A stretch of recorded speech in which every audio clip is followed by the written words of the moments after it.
सुगंध फूलों के हार और वस्त्रों से अलंकृत है, जो हाथों में श्रेष्ठ बिना लिए स्वच्छ फूल पर विराजमान है। ब्रह्मा विष्णु महेश आदि देवगण भी जिनकी सदैव स्तुति करते हैं। माँ भगवती सरस्वती आप सबकी सारी मानसिक जड़ता को दूर करे। हे सर्वत्र विद्या देवी, आपको बारंबार नमस्कार। तो आज सरस्वती पूजा का दिन है।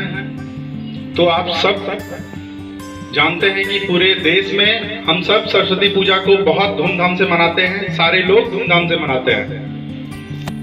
क्या आप लोगों को कोई भी इधर से कोई भी लोग यहाँ पे जो खड़े होके बता पाए कि सरस्वती पूजा क्यों मनाते हैं? सरस्वती पूजा का क्या एक्चुअल मीनिंग है? ज्ञान क्या है? विद्या क्या है? माँ सरस्वती क्या है? कोई भी लोग यहाँ पे खड़े होके बता पाएंगे? आज हम लोग भूलते ही चले जा रहे हैं जो सही, जो मतलब सचमुच जो मीनिंग होता है सरस्वती पूजा का, ज्ञान का, विद्या का जो सही मीनिंग जो होता है, हम लोग सबको भूलते ही चले जा रहे हैं। क्या आप में से कोई बता पाएंगे क्या? कोई भी? आज आप लोगों को जानना बहुत जरूरी है इसके बारे में कि सचमुच हम लोग विद्या का मतलब भूल रहे हैं, ज्ञान का मतलब भूल रहे हैं, सरस्वती पूजा का मतलब भूल रहे हैं। पता है मतलब क्या है? ज्ञान का मतलब क्या है? विद्या मतलब क्या है? पता है? इतिहास की जानकारी इकट्ठी कर लेना, हिस्ट्री की जानकारी इकट्ठी कर लेना, या फिर साइंस की जानकारी इकट्ठी कर लेना। उसका एकमात्र पर्पस क्या है? उद्देश्य क्या है? पता है? नौकरी प्राप्त कर लेना, मतलब जॉब मिल जाना, पैसे इकट्ठे कर लेना, घर बंगला बना लेना, दुनिया का जितना सुख सुविधा सारा उपलब्ध कर लेना। लेकिन सचमुच विद्या का मतलब, ज्ञान का मतलब ये नहीं है। विद्या ज्ञान का मतलब वो है जो या विद्या ता विमुक्ते, मतलब वो विद्या जो आपको मुक्त करे, वो विद्या जो आपको अज्ञानता से मुक्त करे, वो विद्या जो आपको दुखों से मुक्त करे, वो विद्या जो आपको विकारों से मुक्त करे। विद्या इसको कहते हैं। विद्या मतलब सिर्फ ये नहीं सारी सुख सुविधा उपलब्ध कर लेना। सही मायने में विद्या का जानने का कोशिश करिए, ज्ञान का मतलब जानने का कोशिश करिए। अगर कोई डॉक्टर बन जाता है ना, उसे साइंस की पढ़ाई करनी पड़ती है, पता है ना? सभी को पता है ना, डॉक्टर बनने के लिए साइंस की पढ़ाई करनी पड़ती है। अगर उस डॉक्टर के अंदर कोई अगर बुराई है, या फिर अगर उसके अंदर क्रोध का भावना है, मतलब एंगर का भावना है, या फिर उसके अंदर जेलस का भावना है, या फिर उसके अंदर हिंसा का भावना है, क्या वो कभी सुखी रह सकता है? क्या कभी वो खुश रह सकता है? क्या अगर उसके अंदर ये सारी भावनाएं रहे तो नहीं रह सकता। चाहे वो डॉक्टर बन जाए, चाहे वो इंजीनियर बन जाए, चाहे ऑफिसर बन जाए, चाहे वो सीएम बन जाए, चाहे नेता बन जाए, कुछ भी बन जाए, लेकिन कभी सुखी नहीं रह सकता, क्योंकि उन्होंने सही मायने में विद्या का मतलब ही नहीं जाना, ज्ञान का मतलब ही नहीं जाना। विद्या इसलिए कि आपके अंदर अच्छाई है, विद्या इसलिए कि आपके अंदर अच्छा संस्कार है, विद्या इसलिए आप एक अच्छा नागरिक बने, डॉक्टर बने, इंजीनियर बने, जॉब ले, ऑफिसर बने, कुछ भी करे, लेकिन सबसे पहले जरूरी है अच्छा एक नागरिक बनना, अच्छा इंसान बनना, नहीं तो सारा व्यर्थ है। आज सही मायने में विद्या का मतलब आप लोग भूल रहे हैं। सच बात है या नहीं है? सही बात है क्या? आप लोग विद्या का मतलब सचमुच भूल रहे हैं, लेकिन सही मायने में विद्या का मतलब समझिए। आज देश में इतनी सारी प्रॉब्लम, इसका एकमात्र रीजन पता है कि सच्चाई है कि हम लोग विद्या का मतलब भूल रहे हैं। आज इतना सारा जड़ता है, आज इतनी सारी करप्शन है, आज इतना सारा प्रॉब्लम्स है हमारे देश में। इसका एकमात्र रीजन यह है कि सचमुच हम लोग विद्या का मतलब, ज्ञान का मतलब भूल चुके हैं। जो विद्या का मतलब होता था, जो आपको बुराइयों से दूर रखना, जो आपकी दुखों से, मतलब जो भी चीजों से, अज्ञानता से दूर रखना, वो सब हम लोग भूल रहे हैं, जिसके कारण आज इतनी समस्या है, इतना करप्शन है, इतना प्रॉब्लम्स हमारे देश में। अगर जिस दिन आप सही मायने में विद्या का मतलब समझ जाए ना, उस दिन सचमुच ये देश हमारा फिर से पहले जैसा हो जाएगा। पता है एपीजे अब्दुल कलाम सर का नाम तो आप लोगों ने सभी ने सुना होगा, सभी ने सुना है। तो एपीजे अब्दुल कलाम सर ने एक बात कहा था, in the very old time world was driven by the power of muscle power, after that money power, उसके बाद in by the power of knowledge. पहले दुनिया शरीर के ताकत से चलती थी, उसके बाद दुनिया पैसे के ताकत से चली। अब दुनिया कैसे चलती है? ज्ञान के ताकत से, नॉलेज की ताकत से।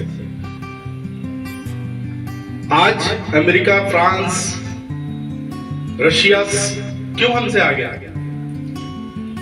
उनकी पॉपुलेशन भी कम है, शायद मेहनतें भी कम है, पता है, लेकिन फिर भी हम लोग से आगे है। क्यों है? पता है क्योंकि वहां एजुकेशन का जो प्रसार है, जो शिक्षा का जो प्रसार है, सर्कुलेशन है, वो ज्यादा हम लोग से है।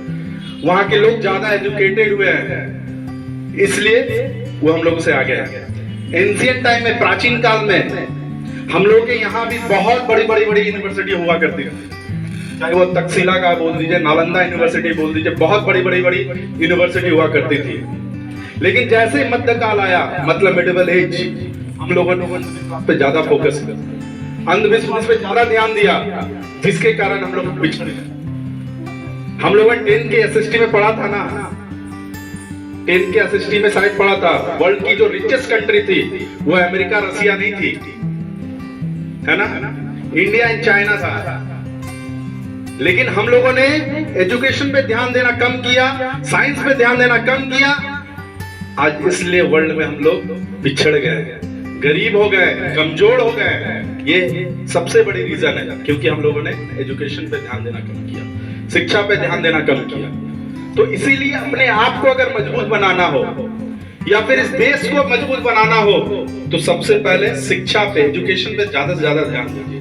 लोगों को ज्यादा से ज्यादा इसमें शिक्षा का वैल्यू समझिए। और यहाँ पे बहुत सारी गर्ल कैंडिडेट बैठी हुई है, बहनें बैठी हुई है, तो आप लोग बहुत खुशनसीब है आप लोगों का कि आप लोग आज इतनी आत्मविश्वास के साथ घर से बाहर निकलते हैं बैग लेके कि पढ़ना है। नहीं तो एक जमाना था, हमारी सबकी दादी माँ, नानी माँ ठीक से सांस नहीं ले पाती थी, घूंघट यहां तक ढकना पड़ता था, मतलब खाना फूसी करती थी क्योंकि जोर से बोल नहीं सकती थी। आज आप लोगों की खुशनसीबी है कि आप लोग इतने आत्मविश्वास के साथ घर से निकलते हैं और ये मतलब अपने इसको पूरा फायदा उठाइए, क्योंकि माता पिता आप लोगों के ऊपर बहुत विश्वास करते हैं। उसको हमेशा अपने मन में, हृदय में बचा के और उसको साबित करके दिखाइए। पहले क्या होता था ना कि बहुत फैमिली में बच्चे होते थे, मतलब संयुक्त परिवार, कंबाइंड फैमिली होते थे पहले, ज्यादातर ऐसा होता था ना। अभी ना सब सेपरेट होके 2 जन करके सेपरेट रहने लगे, अभी ऐसा होता है सेपरेट फैमिली। अभी पहले क्या होता ना कि बहुत जॉइंट फैमिली होते थे, तो बहुत सारे बच्चे होते थे। बच्चे जब गुजरते थे, कोई भी एक लगा दिया तो उसको बुरा नहीं लगता था। टीचर्स की डांट सुनते रहता था, मार खाते रहता था, फिर भी उसको बुरा नहीं लगता था। लेकिन आज के बच्चे कितने, मतलब कोई भी कुछ बोल देते हैं ना, कोई भी कुछ अगर जैसे होता है ना, कभी भी किसी बच्चे को बोल दिया तो उसको बुरा नहीं लगता है ना। पहले के बच्चे में ऐसा था कि कोई लगा दिया, कोई एक ऐसे दे दिया पीछे से तो बुरा नहीं लगता, टीचर्स का मार डांट खाते ही रहता था, बुरा नहीं लगता। लेकिन आज के बच्चे बहुत सेंसिटिव हो गए, उसके माता पिता, उसके टीचर्स उसको टोकते हैं, बोलते हैं तो उनको बुरा लगता है। बुरा नहीं लगना चाहिए, क्योंकि ये वो लोग हैं जो आपकी चिंता करते हैं, है ना। तो एक छोटा सा किस्सा, एक गाय ऐसे ही जंगल में चल रही थी। एक गाय ऐसे ही जंगल में चल रही थी, अचानक उसके पीछे एक बाघ दौड़ा। बाघ जब दौड़ा, गाय अपनी जान बचाते हुए भागी। भागते भागते भागते क्या हुआ, गलती से वो दलदल में फंस गए। दलदल में फंस जाती है, किसी तरीका से थोड़ा चलती है, फिर दलदल में पूरी तरह फंस जाती है। बाघ भी उसके पीछे पीछे दौड़ा आता है, किसी तरह से जाता है, वो भी दलदल में फंस जाता है, लेकिन गाय से थोड़ी दूरी पे रहता है। गाय मुस्कुराती है और बोलती है, बाघ तू तो आज गया, तू तो आज मरेगा। तो उधर से बाघ बोलता है कि तुम क्यों हंस रही हो, तुम भी तो मरोगी। तो गाय बोलती है, नहीं मैं नहीं मरूंगा, देख ले। थोड़ा दिन ढलता है, थोड़ी दोपहर शाम होती है। गाय के जो मालिक होते हैं वो बोलते हैं कि गाय अभी तक नहीं आया, चलो ढूंढते हैं। 2-4 लोग लेके निकल जाते हैं। निकलते तो देखता है कि वो गाय दलदल में फंसी हुई है। जैसे दलदल में फंसी तो वो लोग अपना जो भी चीजें, रस्सी वगैरह निकाल लेके आते हैं, उनको निकालने के लिए निकालते हैं। तो गाय उस समय बोलती है, देखा मैंने कहा था ना, जिसको संभालने वाले होते हैं वो कभी दलदल में फंस के नहीं मरते। तो आपके टीचर्स, आपके पेरेंट्स आपको संभालने वाले हैं। आप इस डांट के पीछे उसकी चिंता को समझेंगे तो आप भी कभी गलतियों के दलदल में कभी बुराइयों के दलदल में कभी नहीं फंसेंगे। इसलिए अपने टीचर्स का सम्मान करिए, अपने माता पिता का सम्मान करिए।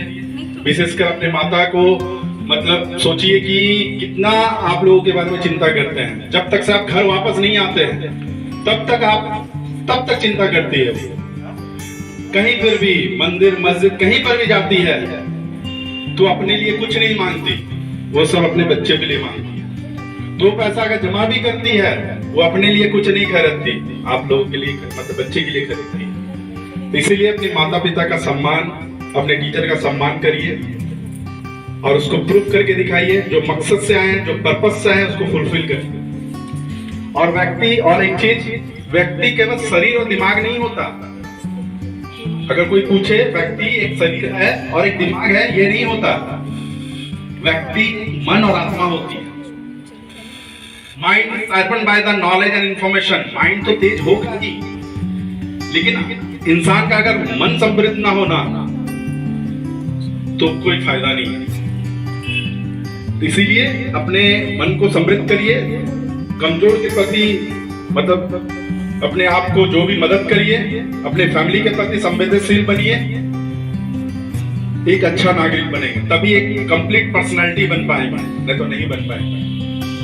नहीं तो सब कुछ है आपके पास, आप खुश नहीं है, यही जमाना है ना। तो इसीलिए इसी शुभकामनाएं के साथ मां सरस्वती को विनती करते हुए मैं कामना करता हूं कि आप लोगों की बुद्धि तीव्र हो, आप लोगों का हृदय बहुत संवेदनशील हो। इसी कामना के साथ मैं अपनी बात को खत्म करूंगा। और यहाँ पे जो भी एस्पिरेंट है उन लोगों के लिए 2 लाइन हमारा,